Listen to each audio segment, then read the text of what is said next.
Hi, I'm Vanessa Herring, and it's my pleasure to welcome you to the second season of the Red Chair series, sponsored by Mainline Health and the American Heart Association. Today, we have the honor of speaking with Dr. Bindi Shah. She specializes in the treatment of irregular heart rhythms, commonly known as arrhythmias. In addition to treating patients, she's involved in evaluating new arrhythmia devices to ensure they meet the safety and effectiveness standards for approval by the U.S. Food and Drug Administration. Welcome, Dr. Shah. It's a pleasure to be with you. So for those of us who may be new to the term arrhythmia, what is an arrhythmia in general, and are there differences between men and women? Sure, yeah. So an arrhythmia is, again, any abnormal heart rhythm. So every day we have this internal pacemaker that fires 60 to 100 times a minute when we're just resting and faster when we exercise. And that is the normal heartbeat. But sometimes the heartbeat can go too fast or too slow. It can be unregulated because it's coming from a different area of the heart. And the electrical system can sometimes get a little out of whack. So that is what an arrhythmia is. It can make patients feel unwell, it can make them quite sick at times, and it can even make them pass out or have sudden cardiac death. So when we talk about men and women, are there differences in the symptoms and how they present? So there are certain arrhythmias that might be more common in one gender or the other, and then there are different considerations when they have a particular arrhythmia. What kind of treatment plan do you go for when you're diagnosing an arrhythmia in a female patient? As a subspecialist, a lot of these patients have spoken to maybe their primary doctor or their general cardiologist. And unfortunately, women get a bad rap when it comes to symptoms like palpitations.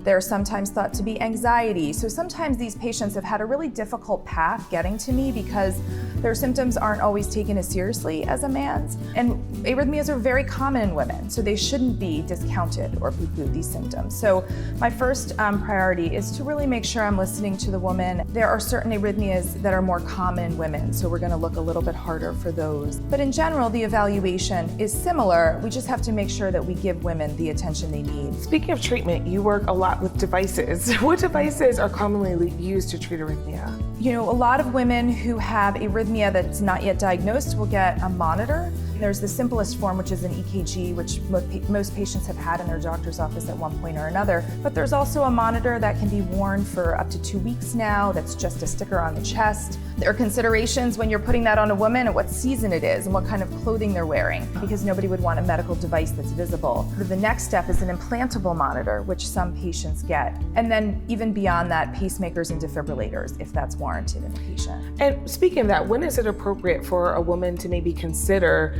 using some of these devices to treat the arrhythmia? The defibrillators are used for patients who are at risk for sudden death, so risk for rapid heart rhythms that can cause them to drop suddenly and lose life. Pacemakers for patients with slower heart rhythms, and that's usually determined by someone like me, an electrophysiologist. So you're not getting those unless you're coming to a specialist and getting a full evaluation. Is it important for more women to get involved in the research, to get involved and maybe raise their hand for the trials? Yeah, absolutely, Vanessa. So you hit like the nail on the head. So, you know, we probably should take some responsibility. Maybe men are recruited more frequently, but it is sort of the responsibility of women to be involved in these trials as well so we can learn from them. Are there any misconceptions or myths that you come across when you're speaking to women about arrhythmia and specifically about devices to treat arrhythmia? Any common themes among patients? A lot of what I see are misconceptions about the body image aspects, the cosmetic, aesthetics of it. A lot of these devices can be placed in such a way that they're not visible.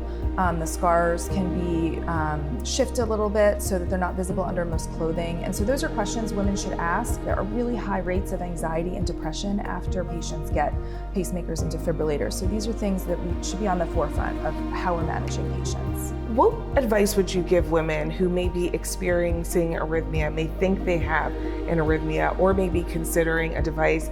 I thought it was nice that you brought up the point that sometimes their symptoms may be downplayed. They may be treated as anxiety or overreacting. So what's the important first step to get to someone like you?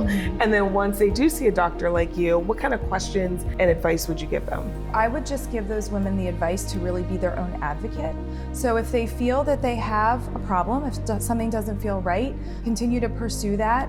And if you don't get to where you need to go initially, then to continue to push to see a specialist if needed. Trust your body and believe in your body.